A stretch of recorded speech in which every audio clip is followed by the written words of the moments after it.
বিশিষ্ট আলেম, ইসলামী স্কলারশিপ এবং বিশ্বের স্বনামধন্য বিশ্ববিদ্যালয় মিশরের আল হাজার বিশ্ববিদ্যালয় থেকে উচ্চতর ডিগ্রি প্রাপ্ত আমাদের সকলের নয়নমণি মিজানুর রহমান আজহারি বলেছেন, একদল খেয়েছে আরেক দল খাওয়ার জন্য রেডি হয়ে আছে। তিনি কাকে ইঙ্গিত করেছেন তা পরিষ্কার বোঝা যায়। কি বলেছেন তিনি আমরা একটু শুনে নেই। দেশের জনপ্রিয় ইসলামী বক্তা ডক্টর মিজানুর রহমান আজহারি বলেছেন, স্বাধীনতার পর থেকে শুধু শাসকের হাত বদল হয়েছে, আমরা কিছু পাইনি। একদল খেয়েছে আরেক দল খাওয়ার জন্য রেডি হয়ে আছে। আমরা এরকম চাই না। আমরা চাই স্বাধীন সার্বভৌম বাংলাদেশ। আমরা চাই দুর্নীতিমুক্ত বাংলাদেশ।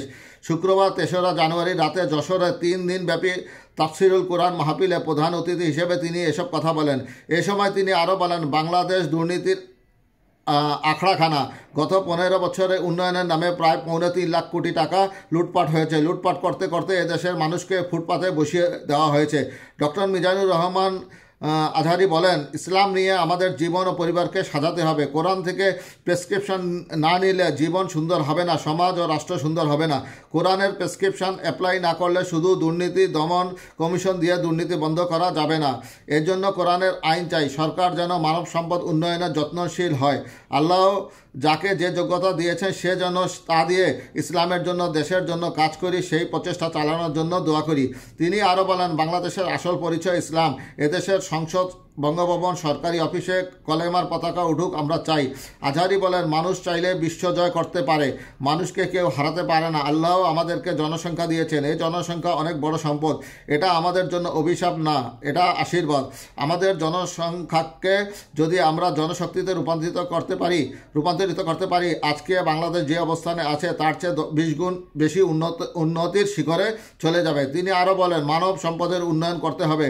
একটি দেশের মানুষের জ্ঞান, তাদের দক্ষতা কিভাবে বাড়ানো যায়, বাড়িয়ে দেশের উন্নয়ন করা যায়, এটাই হচ্ছে মানব সম্পদ উন্নয়নের মূল কথা। মানব সম্পদ হচ্ছে একটি দেশের সবচেয়ে শক্তিশালী পুঁজি। প্রাকৃতিক সম্পদ, খনিজ সম্পদের চেয়েও দামি হচ্ছে মানব সম্পদ। আল্লাহ পাক দয়া করে আমাদের এই মানব সম্পদ দিয়েছেন। এই মানুষগুলোকে সোনার মানুষ বানাতে হবে। মানুষ পারে না এমন কিছু নেই, তাই মানুষকে প্রশিক্ষিত করতে হবে, যথাযথভাবে তাদের গড়তে হবে। রাসূলুল্লাহ সাল্লাল্লাহু আলাইহি সাল্লামের জীবনী থেকে মানব সম্পদ ব্যবহারের উদাহরণ টেনে আজহারি বলেন, আমরা যদি মানব সম্পদের সঠিক ব্যবহার করতে পারি, বাংলাদেশের চিত্র পাল্টে দিতে পারব। প্রতিটি মানুষ অনন্য। যত্ন নিলে, যথাযথ পরিচর্যা করলে মানুষ বিশ্বজয় করতে পারবে। আমাদের হাফেজ, ক্রিকেটার, তৈরি, পোশাক শিল্প অনেক কিছু সেরা। আমাদের আরও অনেক কিছু সেরা আছে, কিন্তু আমরা আমাদের পরিচর্যা করতে পারি না।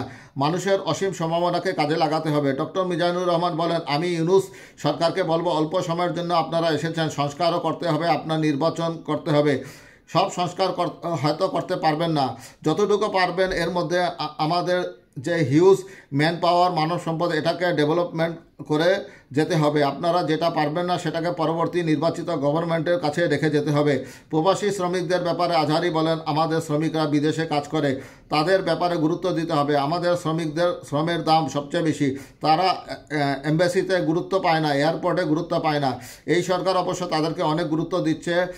আমাদের অদক্ষ শ্রমিককে যখন দুবাই পাঠায় অল্প বেতন পায়, ইন্ডিয়ানরা দক্ষ শ্রমিক পাঠায় বলে তারা 3 গুণ বেতন পায়। আমরা আমাদের শ্রমিককে আর অদক্ষভাবে পাঠাতে চাই না, দক্ষ শ্রমিক পাঠিয়ে রেমিটেন্সের বন্যা বইয়ে দিতে চাই। পরিশেষে তিনি বলেন, আমাদের শ্রমিকদের পাঠানো রেমিটেন্সের টাকায় সচল থাকে আমার দেশের অর্থনীতির চাকা।